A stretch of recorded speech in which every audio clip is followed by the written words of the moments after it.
でもさ、作家なんかがさ、そこにいてほしくないんじゃない本当は。いてほしい人と、は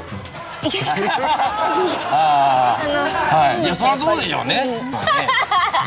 誰なんでしょうかね。頭にははっきり浮かんでるんでしょうね。見たくなかった王滝栄一。そんな名前ですよ。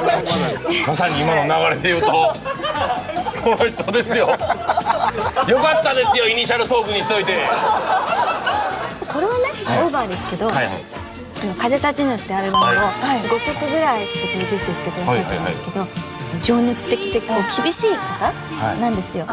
レコーディングに行くと「はい聖子ちゃん」とか言ってまずピアノの前に呼び出されて、ピアノでやってそれで「分かりました」って言って歌ってると、なんか違うとかずっと言われて、とにかくずっともうこう歌って歌ってこう歌ってもうだからレコーディングの時にもう駐車場から車から降りるのがすごく嫌だったんですよ。もうやつはピアノの前で待ってましたからね。まだなの聖子ちゃん。俺今田君と似てると思うよ。滝栄一ですか？今までにあった先生の中であえて厳しかったベスト3を挙げるとすると、ナンバー3は大竹栄一さんで、ナンバー2もナンバー1も大竹栄一さん。見ていらしたらどうしよう。いや、わかんないです。自分のことやと本人もわからないですよ。イニシャルだから。ピエール滝ぐらいが俺のことかとか思うぐらいで、その滝の感じに反応するね。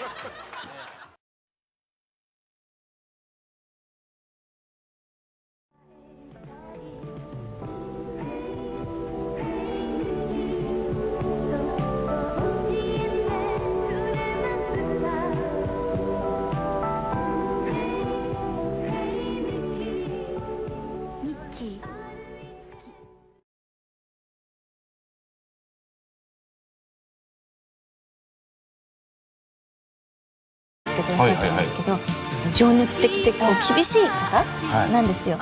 レコーディングに行くと「はい聖子ちゃん」とか言ってまずピアノの前に呼び出されて、ピアノでやってそれで「分かりました」って言って歌ってると、なんか違うとかずっと言われて、とにかくずっともうこう歌って歌ってこう歌ってもう厳しかったベスト3を挙げるとすると、ナンバー3は大竹栄一さんで、ナンバー2もナンバー1も大竹栄一さん。見ていらしたらどうしよう。いや、わかんないです。自分のことやと本人もわからないですよ。イニシャルだから。ピエール滝ぐらいが俺のことかとか思うぐらいで、その滝の感じに反応するね。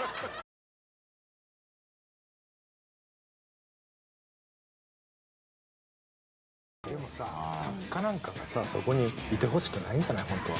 いてほしい人と、はい、いや、そりゃどうでしょうね。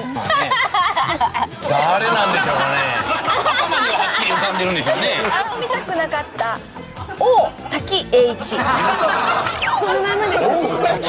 まさに今の流れで言うとこの人ですよ。よかったですよ、イニシャルトークにしといて。これはね、オーバーですけど、風立ちぬってアルバムを5曲ぐらいプロデュースからレコーディングの時にもう駐車場から車から降りるのがすごく嫌だったんですよ。もうやつはピアノの前で待ってましたからね。まだなの聖子ちゃん。俺今田君と似てると思うよ。滝栄一ですか？今までにあった先生の中であえて厳